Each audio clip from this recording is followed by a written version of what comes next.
Ya, assalamualaikum warahmatullahi wabarakatuh. Nama saya Fatani Nur Muhammad, NPP 5216193. Ya, pada tugas pendahuluan 4 PSO ini ada beberapa soal, yaitu yang pertama tentang networking. Apa itu DNS dan Internet Proxy Gateway? Langsung saja, DNS ini merupakan singkatan dari Domain Name System atau ada yang menyebutnya sebagai Domain Name Service, yang merupakan sistem yang menerjemahkan alamat domain menjadi IP address. Ya, tanpa DNS, komputer kita itu tidak akan uh, mengetahui alamat IP dari domain. Dan kalau alamat IP tidak diketahui, maka tidak akan terjadi koneksi dengan komputer kita. Nah, pada dasarnya setiap komputer di dunia ini saling berhubungan dengan menggunakan IP address saja. Komputer itu pada dasarnya tidak menganggap misalnya seperti twitter.com itu ya sebagai tidak hanya menganggap sebagai Twitter, tapi sebenarnya komputer itu menganggapnya sebagai alamat. Jadi semisal, nah ini sebuah perintah untuk mengetahui alamat ya, alamat dari twitter.com. Nah, komputer itu hanya mengetahui sebagai ini. Nah, tapi dengan DNS ini seakan menerjemahkan alamat domain itu menjadi IP address. Jadi dengan DNS ini komputer kita itu tahu komputer kita akan mengoneksi yang mana gitu. Itu juga akan mempermudah kita sehingga kita tidak perlu menghafalkan banyak IP address dari alamat dari situs-situs dari domain-domain seperti itu. Nah, sedangkan DNS server sendiri itu apa? DNS server itu server yang dapat melayani permintaan dari klien untuk mengetahui alamat-alamat yang digunakan oleh sebuah domain. Jadi dengan mengetahui alamat-alamat itu, komputer kita dapat terkoneksi. Kemudian beralih ke proxy. Proxy ini merupakan server atau perantara yang diletakkan di antara aplikasi klien dan aplikasi server yang dihubungi. Jadi seperti batas, itu seperti garis batas gitu. Proxy itu merupakan batas di antara jaringan lokal dan jaringan internet atau yang jaringan luar. Tujuannya ya salah satunya yang melindungi bahaya dari luar. Jaringan internet itu pada dasarnya banyak bahaya, banyak gangguan. Ini sebagai garis batas. Yang menjadi manfaat di sini adalah jika pernah membuka situs yang sama sebelumnya, itu cukup diambil dari simpanan server proxy, tidak perlu harus menghubungkan kepada situs sumber, tidak perlu.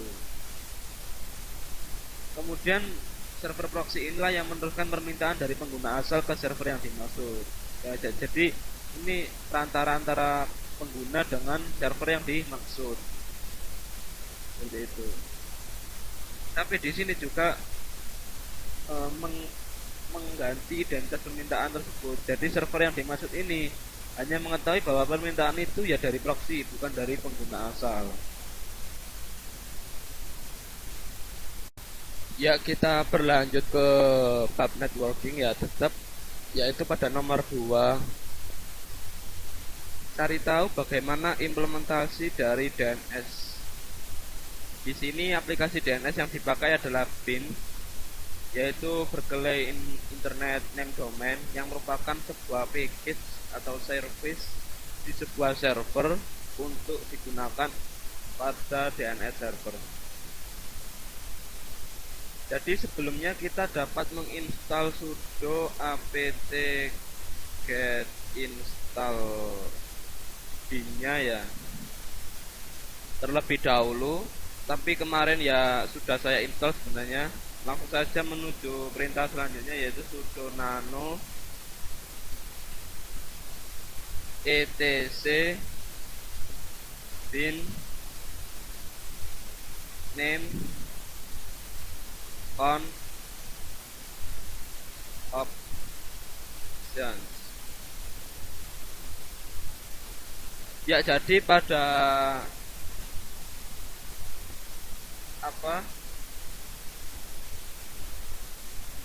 file name conf options ini yang saya ubah adalah ini forwarded 8888844. Ini saya coba mengkonfigurasi, kemudian saya simpan. Setelah itu kita bisa melakukan restart ya, dengan mengetikkan sudo service dan 9 restart. Setelah restart kita bisa mengetikkan sudo nano etc bin etc resolve. Jadi ini berfungsi kalau kita ingin menambahkan IP server.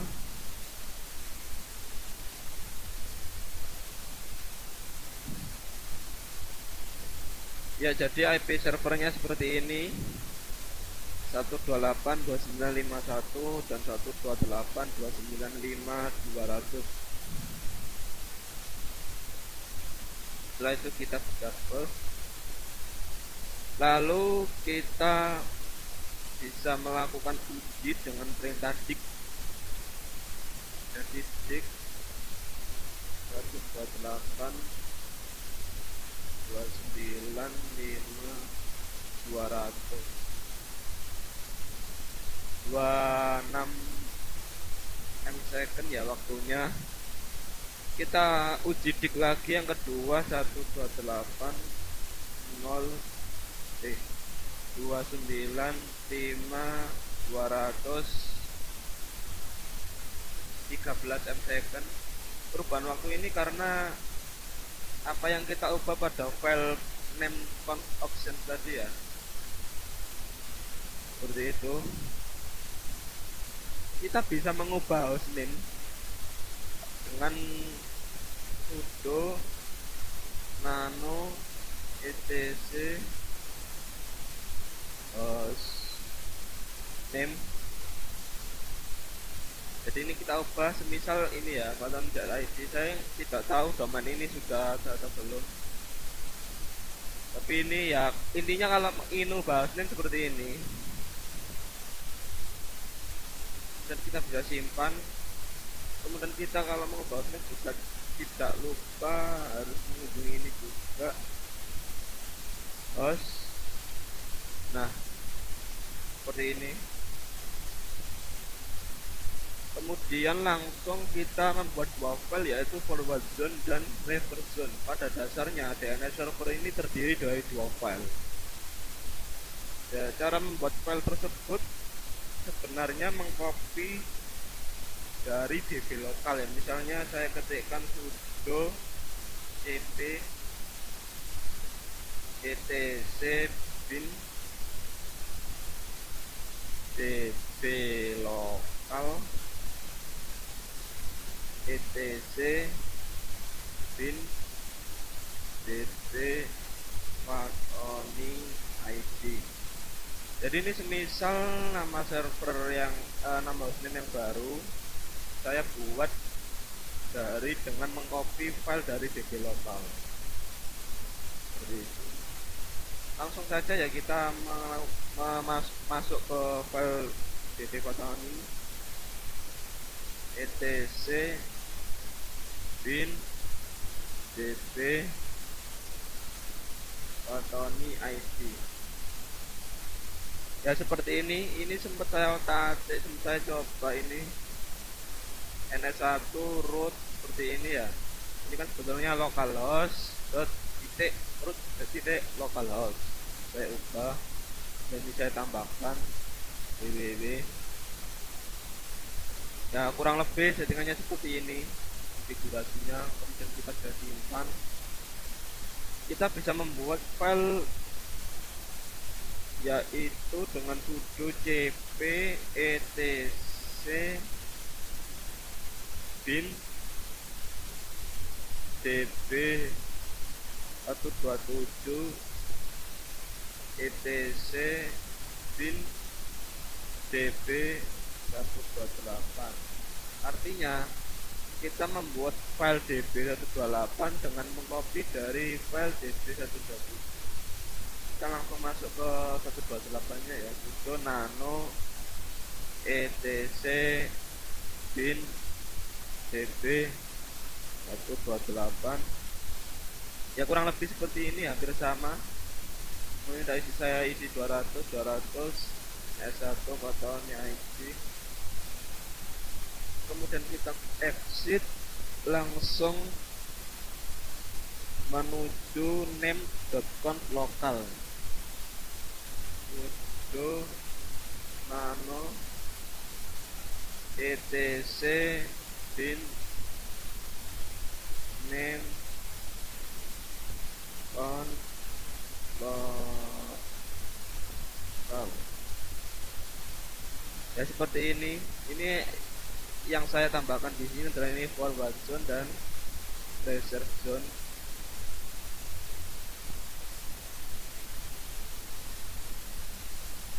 Kurang lebih seperti ini.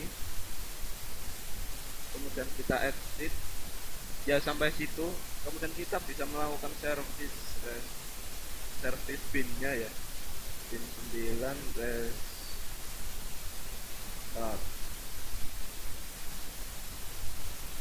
Kita juga bisa melakukan pengecekan sebelumnya dengan menggunakan sudo ns lookup. Ya sampai di sini konfigurasi untuk DNS, cara-caranya sekilasnya seperti itu.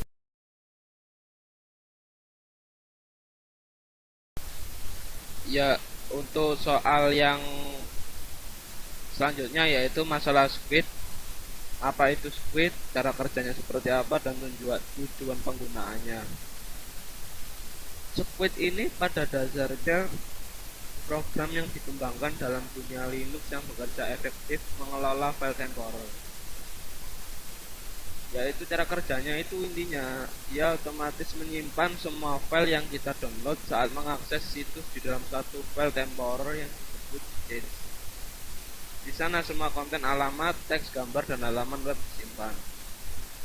Jadi pada saat kita mengakses situs pertama kali, Squid ini secara otomatis akan menyimpan dan membuat link bayangan agar saat halaman yang sama dibuka untuk kedua kali, browser tidak langsung mendownload dari situs aslinya, melainkan mendownload dari Squid yang notabene adalah ada di PC, sehingga akan lebih cepat terbuka, sehingga dapat meningkatkan kinerja pula.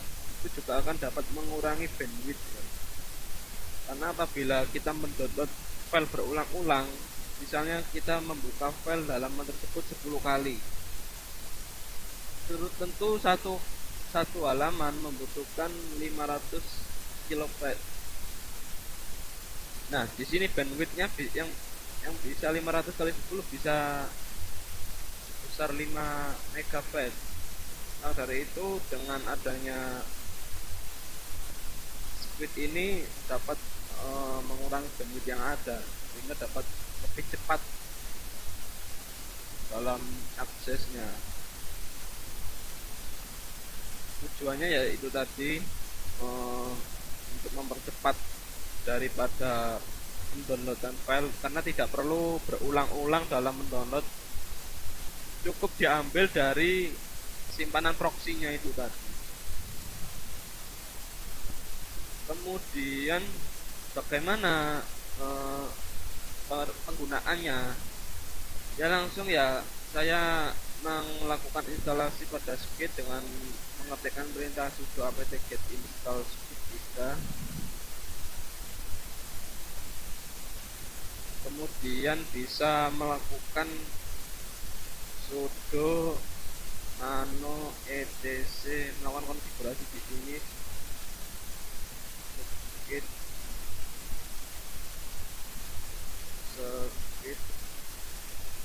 oh.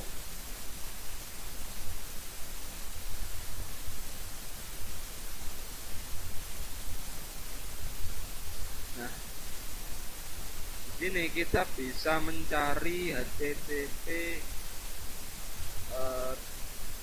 akses DNI ya,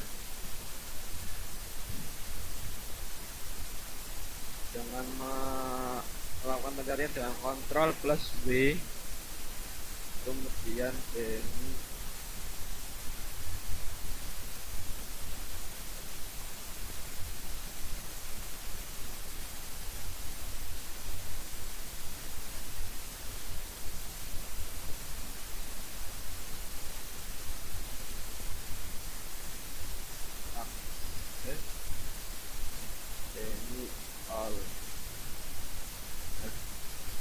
HTTP access dari all ini kita bisa mengubah menjadi allow.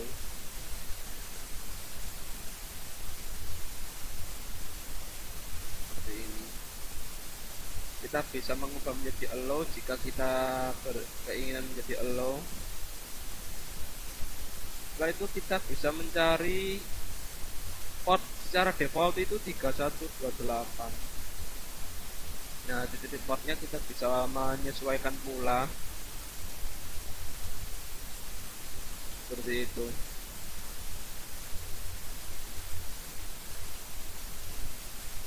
Dan sampai di sini ini sebenarnya konfigurasi telah selesai.